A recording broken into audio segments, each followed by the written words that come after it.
Auf Spanisch kann ich es nicht, aber ich verlese Ihnen den Urkundentext dann auf Deutsch.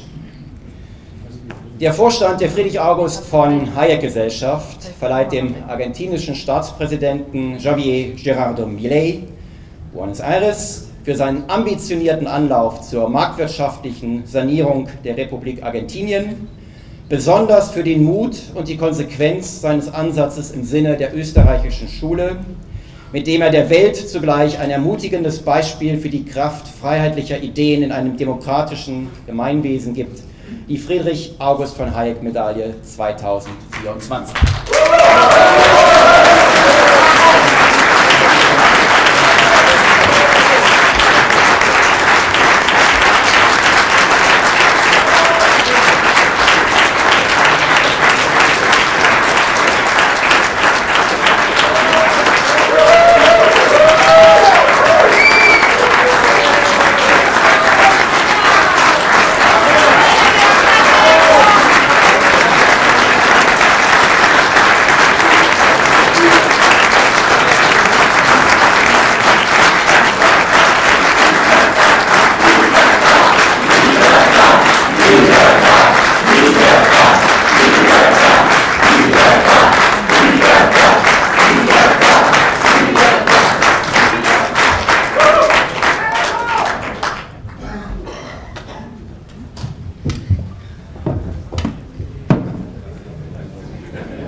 Buenas tardes, y obviamente si estaría en un típico acto de Argentina diría hola a todos. En primer lugar deseo dar las gracias por este reconocimiento a esta lucha que hemos iniciado hace muchos años y que está dando frutos inesperados. Así que primero deseo dar las gracias por este reconocimiento a esta tarea que estamos llevando a cabo. Por otra parte, me gustaría contarles acerca de mi experiencia, de cómo llegué a las ideas de la libertad, porque no es que fui liberal desde el primer momento. En rigor, igual no me siento mal porque Hayek originalmente era socialista. Y como bien dice... y como bien decía Mises que el conocimiento en economía llevaba al liberalismo, y como decía Hayek, si los socialistas supieran de economía no serían socialistas. Así es que cuando aprendí economía pasé a ser liberal. Pero más en la previa yo contaba lo complicado que era para las ideas de la libertad en los ámbitos académicos.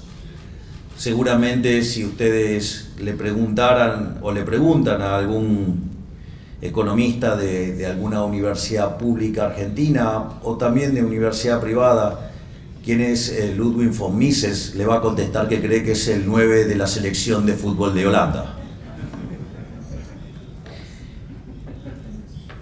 Y en ese ámbito hostil es en el cual los economistas en Argentina nos formamos.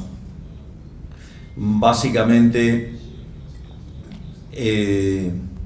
la formación que yo recibí originalmente fue una formación de lo que se denomina la escuela post-keynesianos, keynesianos tardíos, que son una rama de los keynesianos que tienen algunos tintes hasta cuasi marxistas.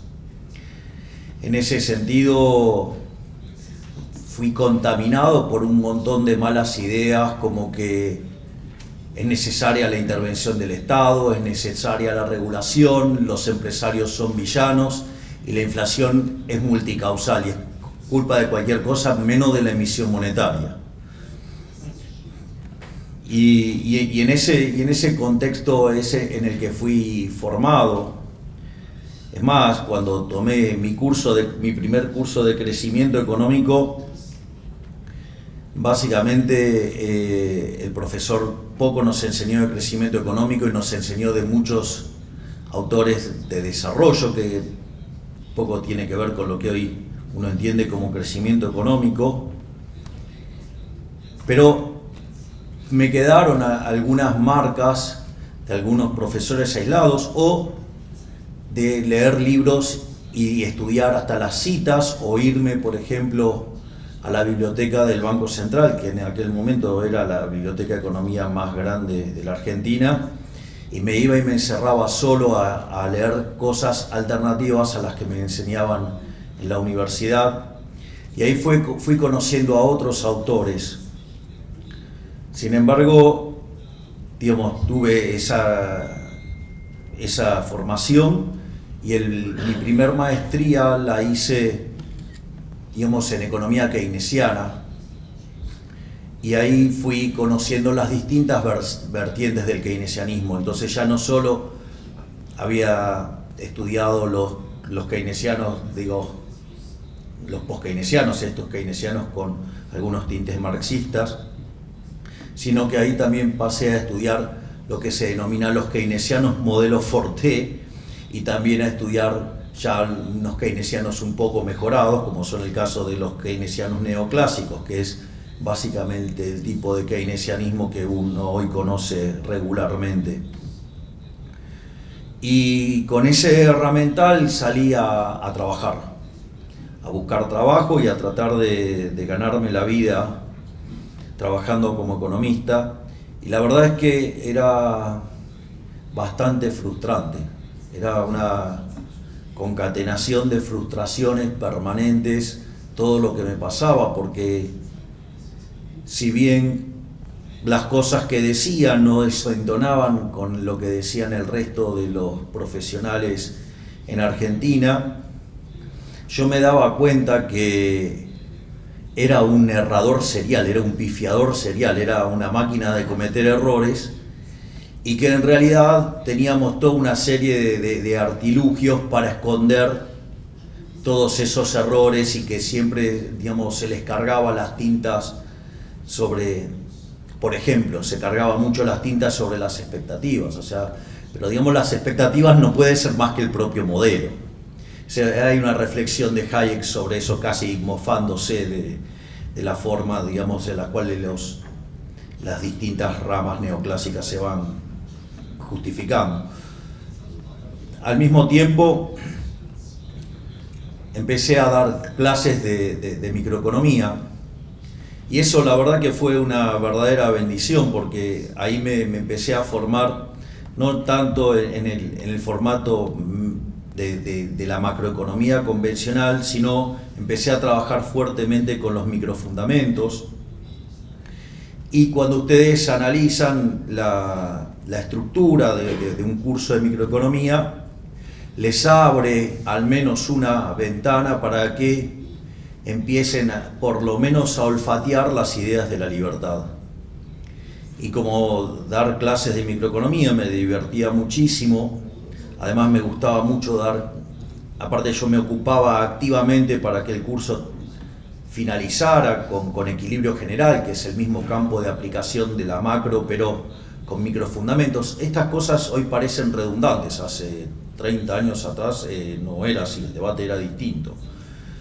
Piensen que recién en la década del 90 se empieza a trabajar de manera como una macro microfundamentada intertemporal de bases sólidas. Entonces, en este contexto, también, digamos, fue de muchísima utilidad el hecho de trabajar con la microeconomía, digamos, y eso abría también otras ventanas, y ahí, digamos, fui perfeccionando mi pensamiento neoclásico. Además, la matemática me resultaba amigable y por lo tanto, o sea, iba avanzando de manera confortable. Además, la microeconomía me daba muchas herramientas para trabajar. me permitía hacer que mi trabajo fuera muchísimo más divertido, que lo llenara continuamente de microfundamentos, pero también había ahí algunos problemas.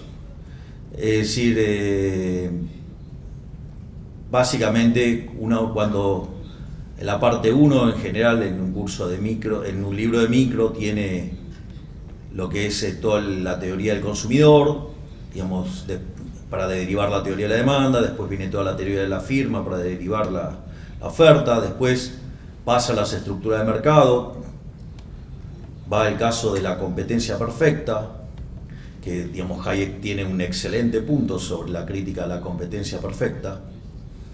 Digo, es tan ridículo el modelo de competencia perfecta que no termina habiendo, digamos, o sea, los agentes son todos precios aceptantes, o sea, tiene un comportamiento básicamente como si no existiera nada, entonces, o sea, es bastante contradictorio. Y a partir de ahí empiezan los fallos de mercado, ya sea las estructuras de mercado concentradas o con su contrapartida técnica, matemática, si ustedes quieren, que es básicamente que se definen como no convexidades. Aparece el problema de los bienes públicos, de las externalidades, los problemas de información asimétrica, los problemas de falla de coordinación y teoría de los juegos. Y después ya va a la parte de equilibrio general, pero toda esa parte de las fallas de mercado también es un germen muy importante, y de hecho es una de las cosas en las que yo, digamos, en mi reciente libro Capitalismo, Socialismo y la trampa neoclásica ataco de manera directa.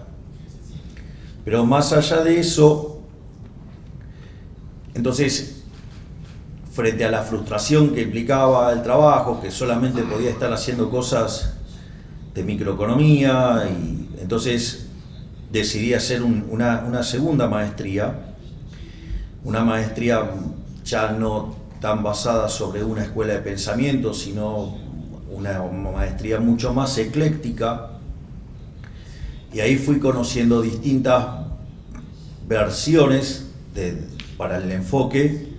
Ahí, digamos, me recrudecí en mi pensamiento neoclásico. Al mismo tiempo sentía un profundo desprecio por el Estado, pero no tenía la forma de canalizarlo. Es decir, Argentina estaba sufriendo la parte final del programa de convertibilidad, y en ese contexto tenía claro que el Estado no era la solución, que el Estado era el problema, pero las herramientas que tenían no eran las correctas, y entonces seguía acumulando frustraciones con el herramental que tenía. Y cuando empecé esta segunda maestría, ahí me encontré con toda la literatura nueva del crecimiento económico.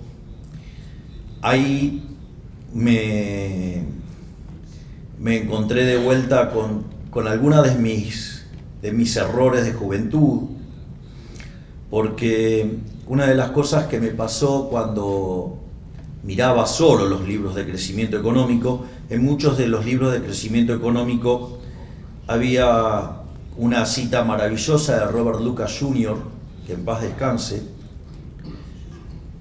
que dice: cuando uno empieza a analizar este tipo de cuestiones, el crecimiento económico, las consecuencias sobre el bienestar humano son tan fuertes que uno no puede pensar en ninguna otra cosa. Siendo un joven estudiante de la licenciatura en Economía, lo primero que pensé es que, otro profesor que cree que su materia es la más importante de todas. Sin embargo, cuando ya estaba haciendo mi segunda maestría, fue muy revelador eso, y es así que me empecé a involucrar de manera muy activa con los temas de crecimiento económico, y todo eso me llevó, digamos, no solo a especializarme en crecimiento económico, con y sin dinero, es decir, en el fondo me estaba preparando para saber cómo hacer para bajar la inflación y cómo hacer crecer a una economía, que dicho sea de paso, por puro orden espontáneo puro, la fuerza del cielo, me pusieron justamente en el país de la inflación y en el país de la decadencia como presidente. Digamos, eso sería un canto a Adam Smith y también a Hayek, que tanto nos enseñó acerca de cómo funciona el sistema de precios.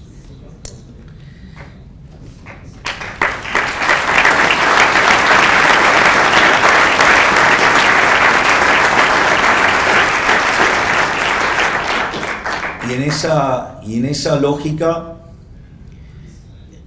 digamos, donde me empecé a especializar en crecimiento, donde leía cuánta cosa de crecimiento económico andaba dando vuelta, me involucré muy activamente en todo lo que es la teoría de los ciclos reales, o sea, el Real Business Cycle. Digamos, me gustaba la matemática, me gustaba la estructura, el Estado hacía ruido, por lo tanto, en ese sentido me sentía muy cómodo, tenía mejores explicaciones que las de antes, eran un poco arriesgadas, tomárselas al 100%, pero siempre uno podía mejorar un poco la modelación para tratar de explicar las cosas. Pero y ahí que ya me sentía muchísimo más tranquilo, más confortable, más cómodo, bueno, vino la crisis subprime. Y en ese momento, al llegar la crisis subprime, y en especial con los problemas del global imbalance, o sea, del desequilibrio global, y cómo esto impactaba, digamos, en lo que tenía que ver Estados Unidos, China y Europa, y cómo nos avecinábamos a una catástrofe similar a la Gran Depresión, eso me obligó a tener que volver a leer autores como Keynes y a Milton Friedman. Es más, de hecho, la lectura de Keynes, o sea, en mi caso no solo me quedé con leer la teoría general, o sea, he leído varios libros sobre Keynes, pero confieso que casi patológicamente la teoría general la leí 5 veces, a punto tal que hasta escribí un libro que se llama Desenmascarando la mentira keynesiana. O sea, por lo tanto, eso me permitió también reconectar con otras partes del debate, pero igual me sentía frustrado, y una de las cosas que dije, bueno, solamente me voy a dedicar al crecimiento económico, las cosas que diga son válidas en el largo plazo. En cuanto a mi trabajo, utilizo los fundamentos micro y basta, y no me hago más problema. Y ahí estaba feliz con el crecimiento económico. Y me quedé ahí haciendo crecimiento económico, me quedé en ese lugar, sin tener que confrontar en el corto plazo, porque ya me había dado cuenta que por todos los lados que andaban dando vuelta disponible, en todos la cosa no funcionaba. Pero como todas las cosas buenas, en algún momento terminan. Y en un momento, cuando me invitan a dar una charla en el World Economic Forum, no la que hice lío, sino cuando era más digerible para el resto de los humanos. Entonces me invitan a hablar sobre demografía y crecimiento, y ahí no tuve mejor idea que empezar a revisar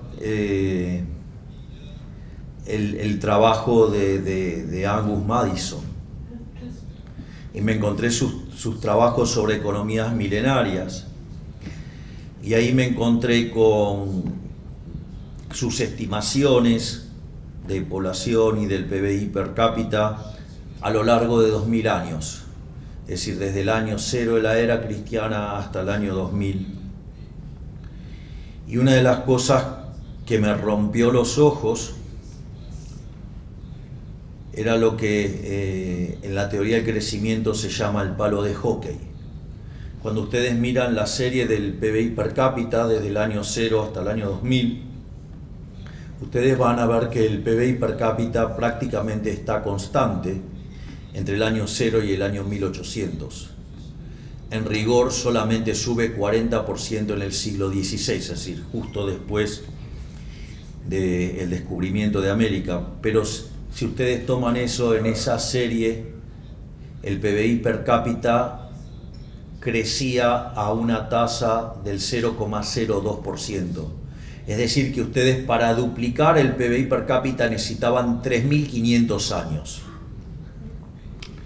Sin embargo, después apareció la Revolución Industrial y en el siglo XIX la tasa de crecimiento se multiplicó por 33 veces, saltó a 0,66%, donde mucho de esa explicación tiene que ver con mejoras sanitarias y también con mejoras en la salud de las personas y la alimentación.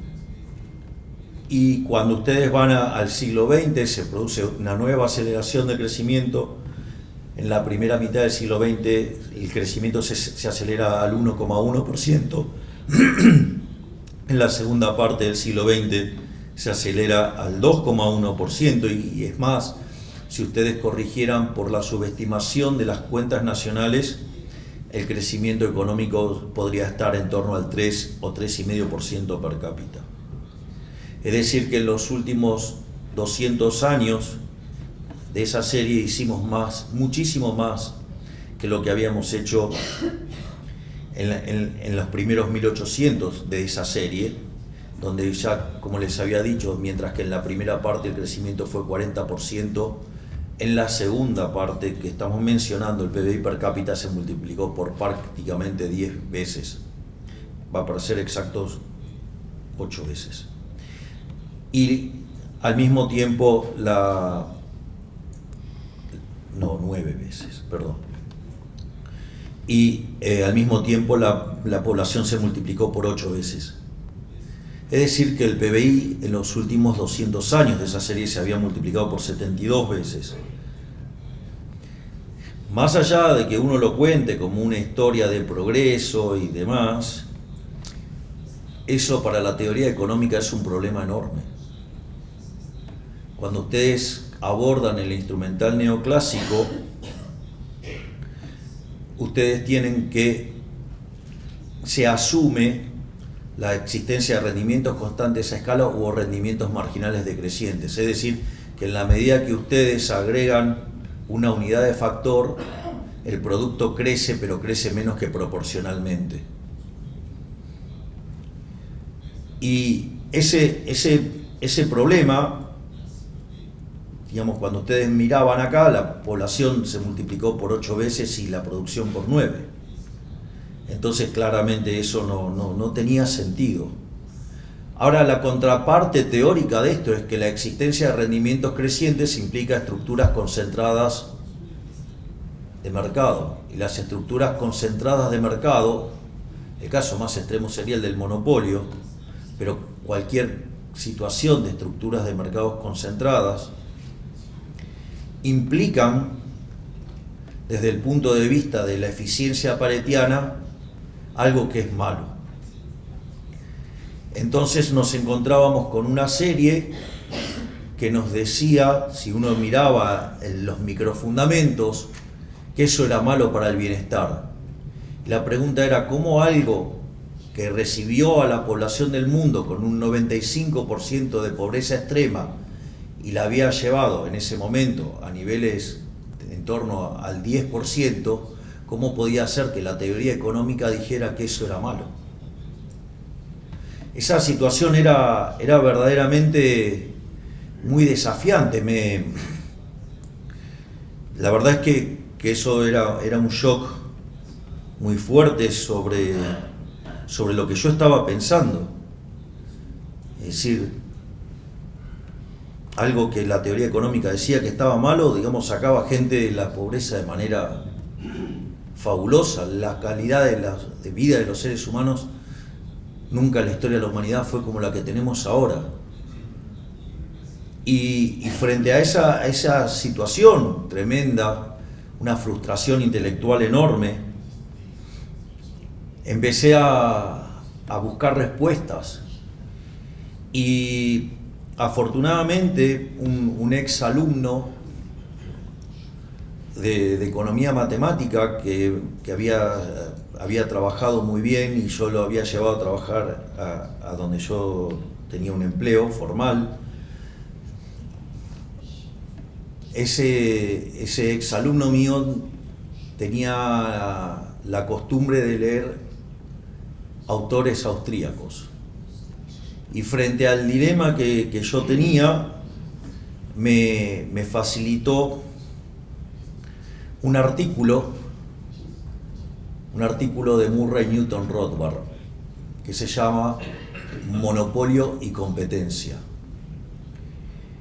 Y esa fue una experiencia verdaderamente maravillosa porque es un artículo de 140 hojas y después de las 3 horas que tardé para leerlo, terminé de leer esas 140 hojas y dije, todo lo que enseñé de estructuras de mercado está todo mal. Es decir, durante 25 años estuve dando clases de estructura de mercado que están mal. Es decir, era una farsa. Y el efecto ese fue tan fuerte que le pregunté a esta persona dónde podía conseguir libros de estos autores. Y recuerde que, digamos, cuando ustedes iban a estos ámbitos académicos, Ludwig von Mises era el 9 de la selección de fútbol de Holanda. Entonces era una cosa como media complicada. Y entonces le pedí dónde podría comprar ese tipo de libros si no estaban en ningún lado. Y entonces me recomendó una librería que vendía libros de Editorial Unión, donde publica, por ejemplo, el profesor Jesús Huerta de Soto, a quien tanto admiro, y otros tantos autores maravillosos. Y entonces fui y empecé a comprarme todos los libros que veía me gustaban y entonces me compré ese día cerca de 20 libros y no compré más libros porque no tenía plata. Es decir, necesitaba la plata para volver en taxi a mi casa. Y dentro de esos libros que compré El hombre, la economía y el Estado, el tomo 1 y el tomo 2, y compré también el tomo 3, Poder y Mercado, que es cuando Murray Newton Rothbard ya se vuelve anarcocapitalista o crea el anarcocapitalismo. Y le pregunté al dueño de la librería si al otro día volvía, y entonces me dijo que sí. Entonces saqué la cuenta de cuánto necesitaba para comer, de cuánto necesitaba para los taxis, cuánto ir al trabajo, y todo el dinero que me quedaba me lo gasté todo. Y me habré comprado como en esos 2 días 50 libros, y así empecé a leer, y empecé a leer los autores de la escuela austríaca, y fue una experiencia maravillosa. O sea, estaba descubriendo un mundo nuevo, y tengo algunas anécdotas con algunos libros que son maravillosos, ¿no? Digo, por ejemplo, uno de esos libros que me compré fue La acción humana, y yo recuerdo que me senté frente a La acción humana, una edición de tapa dura, y me lo leí de punta a punta. No recuerdo, digamos, cuánto tiempo tardé en hacerlo, pero creo que estuve como encerrado 2 o 3 días hasta que lo terminé de leer, y solamente me levantaba para comer, ir al baño y llevar a pasear a Conan, y quedé deslumbrado con ese libro. Pero ese libro lo había dejado marcado. Entonces fui y me lo compré de vuelta, pero para tenerlo bien. Pero me di cuenta que quería seguir trabajando con el libro, que el otro ya lo había marcado. Entonces dije, bueno, me voy a comprar, o sea, este lo voy a dejar al lado del que primero marqué todo, este lo voy a dejar intacto para, en caso de emergencia, rompa el celofán y léalo. Y fui y me compré otro más y me lo llevé a la oficina. Entonces, cada vez que estaba aburrido en la oficina, lo que hacía era abría aleatoriamente cualquier parte del libro de Mises, de la acción humana, y entonces iba donde empezaba ese capítulo y me lo leía todo de vuelta.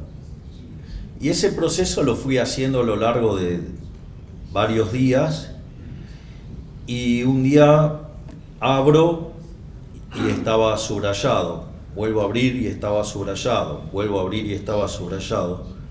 Bueno, me di cuenta que me había leído por tercera vez La acción humana. Por lo tanto, digamos, Mises es un autor que ha tenido un impacto enorme sobre mí. También leí Socialismo, que también es una obra de arte, Dinero y crédito bancario. Hay un libro que es maravilloso y que sirve para entender mucho de los problemas que enfrentamos los liberales, que es La mentalidad anticapitalista, y que explica por qué la gente odia al capitalismo de libre empresa. También esto lo complementaba con las clases de Huerta de Soto en YouTube, y empecé a asistir a círculos de liberales. Y cuando empecé a leer Hayek me resultaba bastante difícil, pero después con el tiempo lo fui asimilando. Hay libros que me resultaron más fáciles, como el caso de Producción y Precios, y hay libros que disfruté desde el momento cero, como Camino de Servidumbre, al cual, digamos, en su forma dinámica cito recurrentemente, o lo que tiene que ver el tema de la fatal arrogancia, o lo que son los fundamentos económicos de la libertad, donde ahí está uno de los artículos más imponentes también, que es el atavismo de la justicia social. Digo que bien le haría a muchos leer ese artículo. Y en ese sentido también, digamos, me involucré mucho leyendo a Rothbard, y inexorablemente terminé siendo anarcocapitalista. Y una vez que entré, digamos, a leer, digamos, a Rothbard, a Jesús Huerta de Soto, a Walter Block, a Hans Gemma Hoppe, nada, era un camino de ida, ya no podía volver más. Y en el medio empecé a aparecer en televisión. Argentina tenía un problema de inflación creciente. Argentina, de ser el país más rico en el año 1895,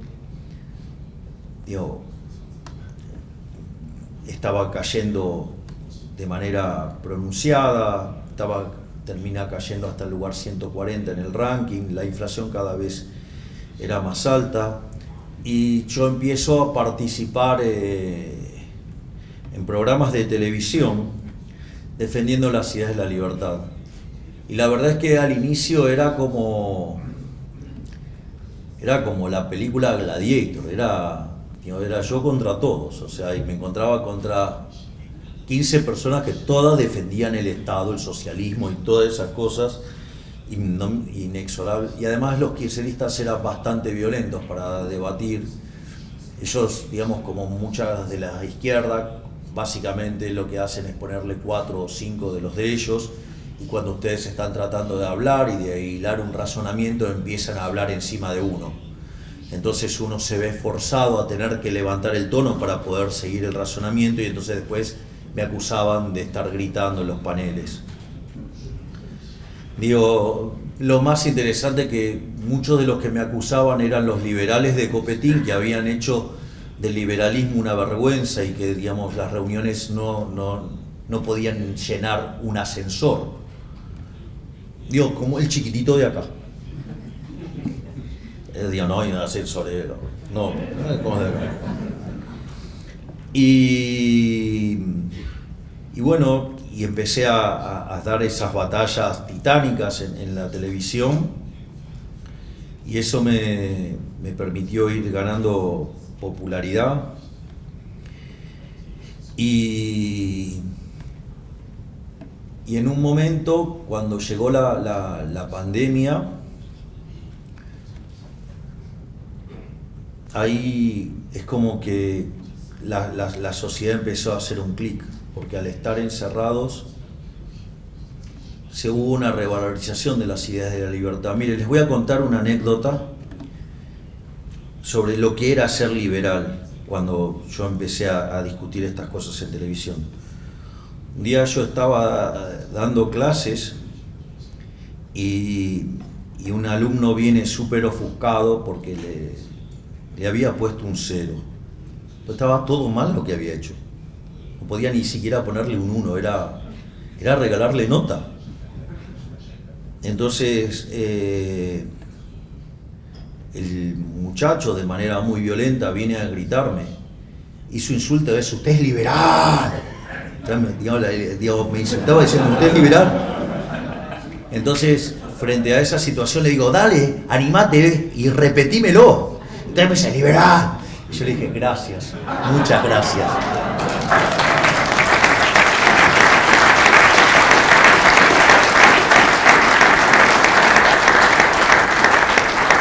Pero sin lugar a dudas, con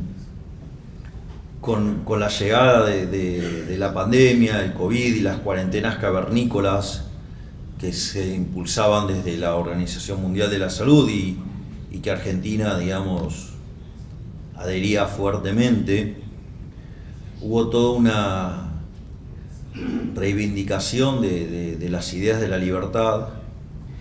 Y pasaron algunas cosas muy interesantes, porque muchos de mis seguidores eran personas jóvenes, es decir, y esto es muy interesante, ¿por qué, digamos, esas personas jóvenes, digamos, tenían tanta afinidad con lo que yo estaba haciendo? Básicamente eso es porque los jóvenes tienen menos tiempo de exposición al lavado de cerebro que es la educación pública, independientemente que sea de gestión estatal o de gestión privada, porque los contenidos los suele fijar el Estado. Entonces eso lo que hace es marcar la cancha, y determinada literatura ustedes no puedan acceder porque el Estado trata de bloqueárselos. Es decir, a ningún estatista o a ningún, digamos, político le va a gustar que ustedes lean Rothbard, porque, digamos, imagínense que le están torpedeando la fuente de ingresos, y en realidad, como ellos tienen el poder, digamos, el monopolio de la violencia, lo ejercen para que justamente no puedan acceder a esas ideas. Entonces, los jóvenes en ese sentido, además, son rebeldes frente al status quo. El status quo en Argentina era socialista, por lo tanto la rebelión natural de los jóvenes iba a ser hacia el liberalismo, y por alguna cuestión, digamos, les resultaba agradable lo que yo hacía, y entonces empezaron a seguirnos. Y durante la pandemia, al quedar esos jóvenes encerrados con sus padres, y en algunos casos hasta con sus abuelos, o con sus abuelos, ellos le empezaron a hablar de Milei, y le hablaban de Milei. Miren, ustedes, si un programa de televisión no les gusta, pueden hacer zapping. Ahora, si su hijo le dice: quiero que veas a Milei, quiero que veas a Milei, no pueden hacer zapping. En algún momento lo iban a lograr. Y lo lograron. Y entonces se empezó a extender esa situación, y empezaron a ver videos en los cuales yo hablaba de las ideas de la libertad, o presentábamos libros. Además, los libros nosotros los presentábamos con el formato como si siempre pensábamos en un formato como si fuera a ir a ver un recital de los Rolling Stones, de modo tal que ustedes siempre quisieran volver a verlo, o sea, generar esa situación. Y por eso es que ustedes, digamos, pueden ver alguna presentación de un libro mío sobre Keynes, y por ejemplo la gente gritaba: Keynes, sos ladrón, Keynes, sos ladrón.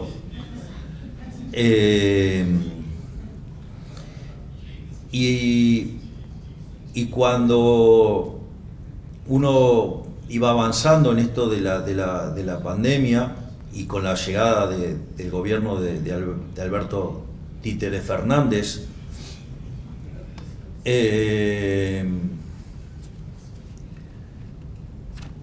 empiezan a implementar todas estas medidas salvajes, liberticidas, y en ese contexto lo que empieza a haber es un intento de censura. Digamos, hoy un diputado, digamos, que se llama Leandro Santoro, que en ese momento hasta casi se presentaba como casi un vocero no oficial de Alberto Fernández, iba a los canales de televisión y pedía abiertamente por la censura de los liberales. De hecho hay una entrevista en la cual usted le dice al dueño de un medio: ustedes son unos irresponsables, ¿cómo van a permitir que en el horario central aparezca un loco de pelos largos diciendo que hay que cerrar el Banco Central? Y entonces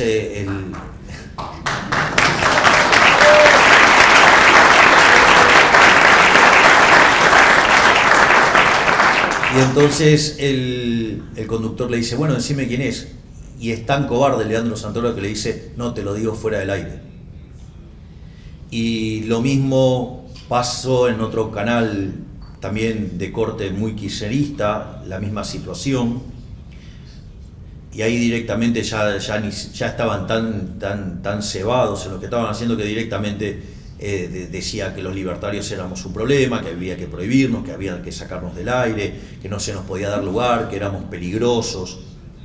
Éramos peligrosos porque estudiamos, leemos. Una cosa verdaderamente impresionante.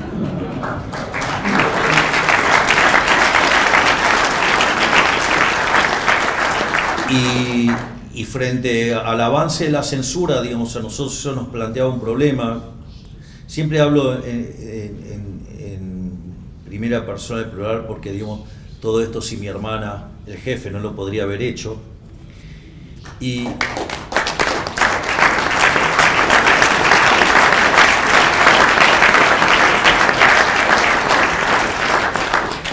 en un momento lo que nosotros veíamos es que si bajábamos la exposición en la televisión, no podíamos vender conferencias afuera y se nos complicaba el ingreso de dólares para gastar. Entonces, frente a esa situación donde veíamos en riesgo nuestros ingresos, o sea, no es tan romántico el ingreso mío a la política, eso es lo que quiero decir.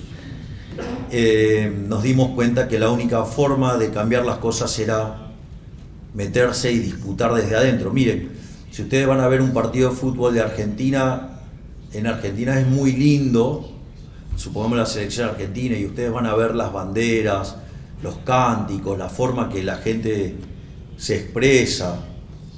Ahora, el choripán. Y claro, hay que sacárselo a los peronistas. ¿Quién dijo que es solo de los peronistas el choripán? El choripán es de los argentinos.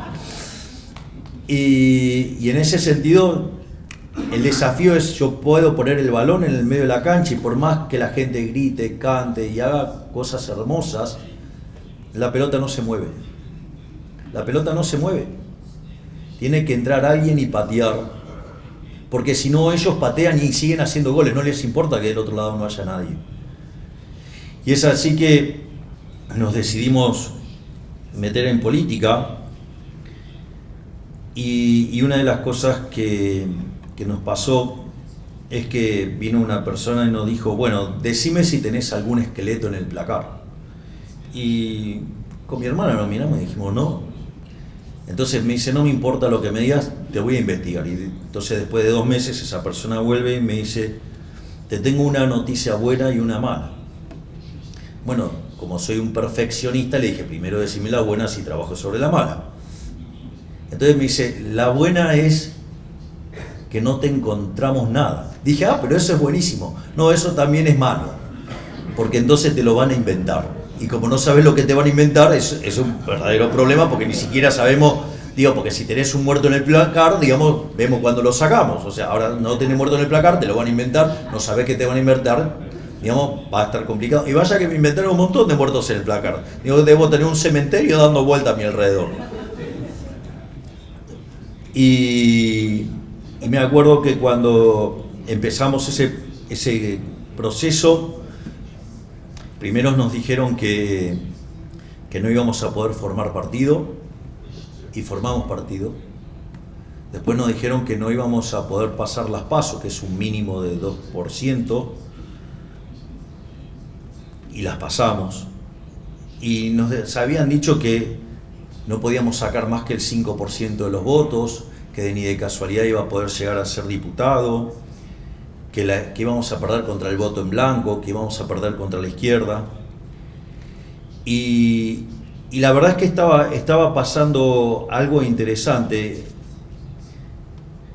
En ese momento la doctora Patricia Bullrich, con quien yo después competí en la presidencial, y hoy estoy orgulloso de que sea mi ministra de Seguridad, que está poniendo de rodillas a los malditos delincuentes.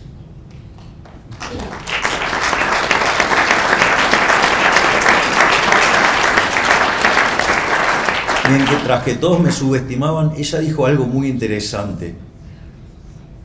Y les va a resultar lindo, el comentario, porque dice, miren, habría que prestarle un poco más de atención, porque que alguien se ponga a hablar frente a 20.000 personas de Hayek no es algo normal. Es decir, entonces, evidentemente algo estaba pasando. Y no solo eso, sino que además en nuestros actos, una de las cosas más atípicas era que se vendían libros, y todos libros de la escuela austríaca. Pero no solo eso, sino que además, como parte de la campaña, a mi hermana en un momento se le ocurrió si todos me valoraban como docente, ir y dar clases en las plazas. Y entonces íbamos a dar clases en las plazas. Y la verdad que contra todo pronóstico terminamos sacando 17% de los votos y logramos 2 bancas para diputados nacionales. Mi compañera de fórmula, Victoria Villarroel, desde ese momento está junto a mí. Y logramos 5 bancas de legisladores. Y cuando asumimos, recuerdo que un periodista muy grosero del canal de Diputados TV me dijo, pero ustedes van a ser 2 diputados en 257, no van a poder hacer nada, porque son insignificantes dentro de la Cámara. Y en ese momento, justo para esa parte del año, que es en torno a mediados de diciembre, o sea, las asunciones son el 10 de diciembre, es la fiesta de Hanukkah en el calendario judío. Y la fiesta de Hanukkah recuerda, la proeza de los macabeos para recuperar el templo. Y dice, hay una frase muy interesante que dice, la victoria en la batalla no depende de la cantidad de soldados, sino de las fuerzas que vienen del cielo. Y eso después se convirtió en nuestro eslogan, las fuerzas del cielo, porque íbamos a pelear contra enormes adversidades y entonces la historia de los macabeos nos encendía y nos daba ganas de seguir peleando. Y es más, como hombre de fe también, era como una historia de David y Goliat. Pero si ustedes leen Nietzsche, dice que en realidad uno cree que David era el débil y que Goliat era el fuerte. Y lo que dice Nietzsche es que no, están equivocados, el fuerte era David porque de su lado tenía el Creador. Así es que con esa fe es que nosotros empezamos a avanzar fuertemente y ahí se le ocurre una idea maravillosa nuevamente a mi hermana, el jefe, porque como liberal no podía, como liberal libertario, anarcocapitalista, no podía cobrar mi sueldo, porque ese sueldo está tomado de impuestos que se pagan coactivamente, por lo tanto, o sea, para mí representaba una contradicción, o sea, no podía resolver esa situación. Digo, no estoy diciendo que todos tienen que elegir eso, digamos, o sea, pero justo yo, digamos, anarcocapitalista no mapeaba eso. Entonces estaba bien en convertirme en el topo del sistema, romper el sistema desde adentro, pero cobrar no mapeaba. Y en ese sentido a mi hermana se le ocurrió una idea genial que fue la de sortear la dieta. Porque si lo hacíamos a dedo, digamos, éramos como cualquier otro político que hacía populismo, digamos, si lo hacíamos a dedo. Entonces esto, digamos, directamente lo determinaba el azar. Y cuando nosotros hicimos eso, hicimos ese sorteo en la ciudad de Mar del Plata, que es una ciudad turística argentina, se convocaron cerca de 10.000 personas, vinieron a eso, y en ese contexto hicimos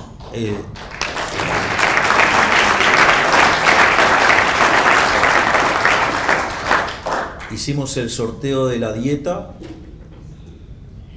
y fue tapa en más de 30 diarios de países muy importantes en el mundo.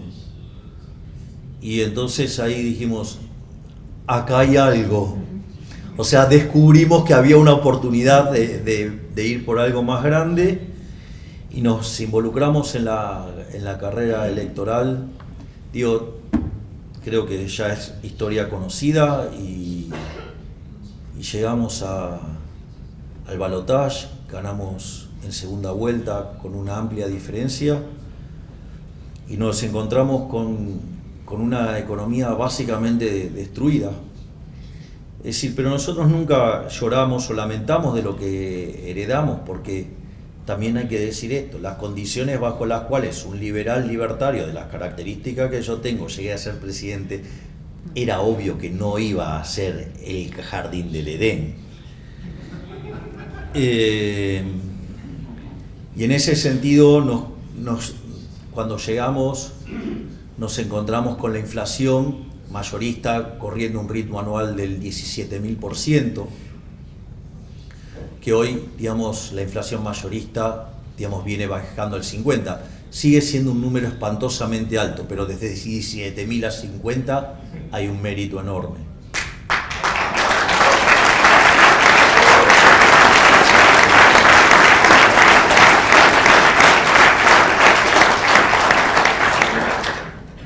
Al mismo tiempo, nos encontramos con un déficit fiscal de 15 puntos del PBI, 5 en el Tesoro, 10 en el Banco Central, y nosotros hablábamos de la motosierra, pero decían que era imposible hacer el ajuste que nosotros planteábamos. Decían que como mucho se podía hacer un ajuste de un punto del PBI en el Tesoro y que, bueno, lo del Banco Central se iba a arreglar.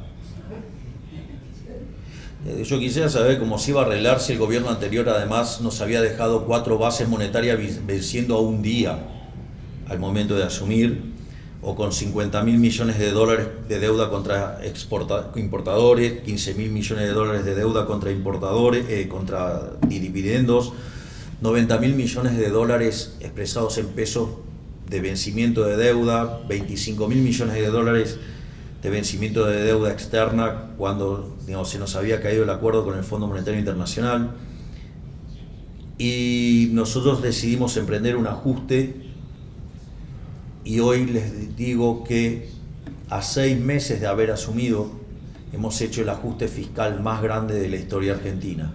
Hemos ajustado 15 puntos del PBI.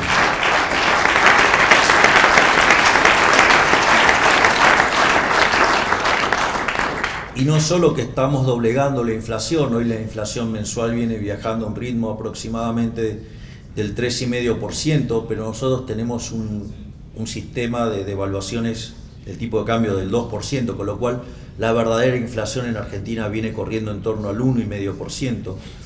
Y esto es muy importante también porque frente a otros casos de estabilización, nosotros no tuvimos que ir a la hiperinflación previa para que se licúen los saldos reales.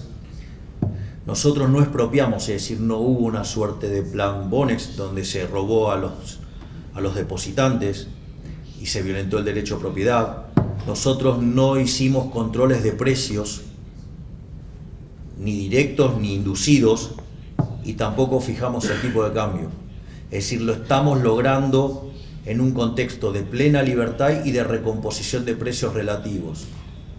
Y de vuelta, los números son verdaderamente impresionantes. Obviamente que esto, digamos, no iba a ser libre de costos, pero nosotros eso se lo dijimos siempre en la cara a la gente. Les dijimos que no hay plata, les dijimos que iba a ser duro, que el inicio iba a ser complicado, pero que si lo hacíamos iban a empezar a ver buenos resultados.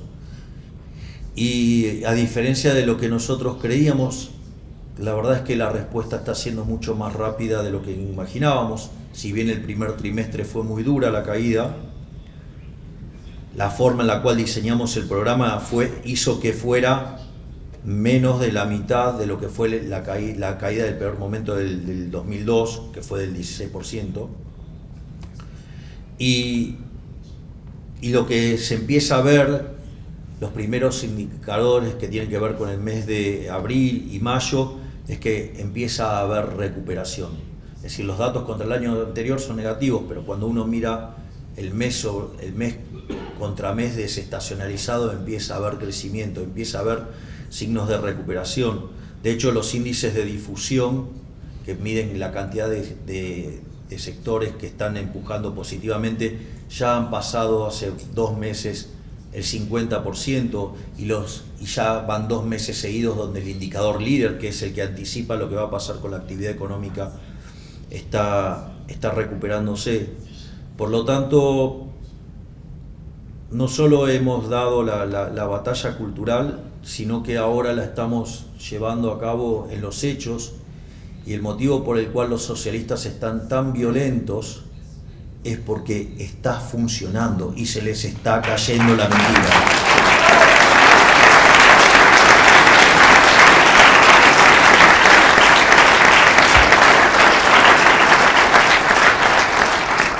Y finalmente, quiero dejar algunas reflexiones.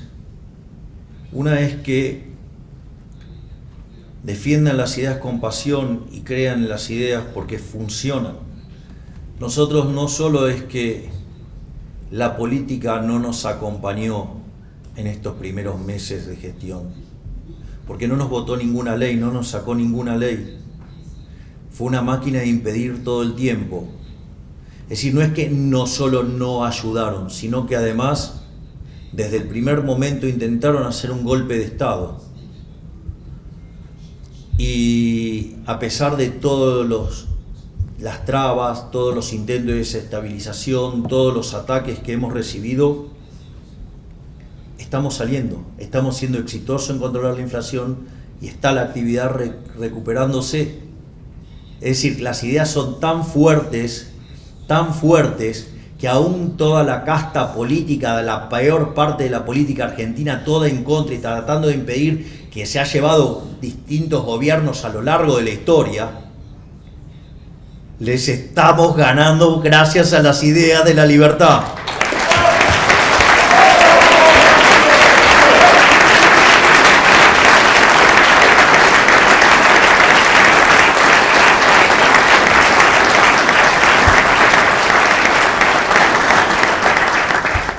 Y finalmente, previo a viajar, digamos, ya está por salir lo que se llama la ley de bases. Para que se den una idea, la reforma estructural más grande que se hizo Argentina fue en la década del 90, en el gobierno de Menem, y esa ley bases, que ha sido mutilada en parte por la política, así como está hoy, es 5 veces más grande que la reforma de Menem. Y si ustedes toman el decreto de necesidad y urgencia, que todavía está vigente, las reformas estructurales que hemos hecho son 8 veces más grandes que la que hizo en Menem, y que podrían haber salido en el primer mes, pero bueno, están saliendo ahora. ¿Y por qué digo esto? Porque esto implicaría que Argentina daría un salto en libertad económica, en el índice de libertad económica, de 90 puestos.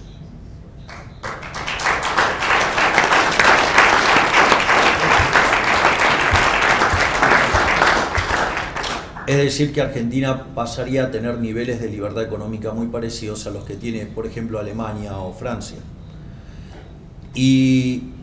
Pero nosotros queremos más libertad económica.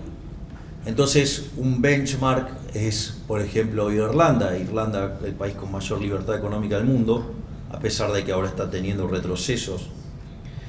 Y que un país que debe ser el país más miserable de Europa en 35 años, digamos, hoy tiene un PIB per cápita que es 50% mayor que el de Estados Unidos. Entonces, ese sería un lindo benchmark. Pero no solo nosotros tenemos estas 800 reformas estructurales ya en la mesa, sino que además tenemos 3.200 más pendientes. Por lo tanto, no solo que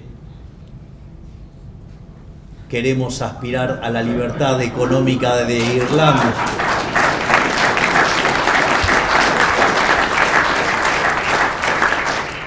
por lo tanto, no es que estemos aspirando a la libertad económica de Irlanda, sino que estamos aspirando a ser el país más libre del planeta y que eso sea una fuente de prosperidad para todos los argentinos y un excelente ejemplo para el mundo, para saber que las ideas de la libertad funcionan. Así que muchísimas gracias y ¡viva la libertad, carajo!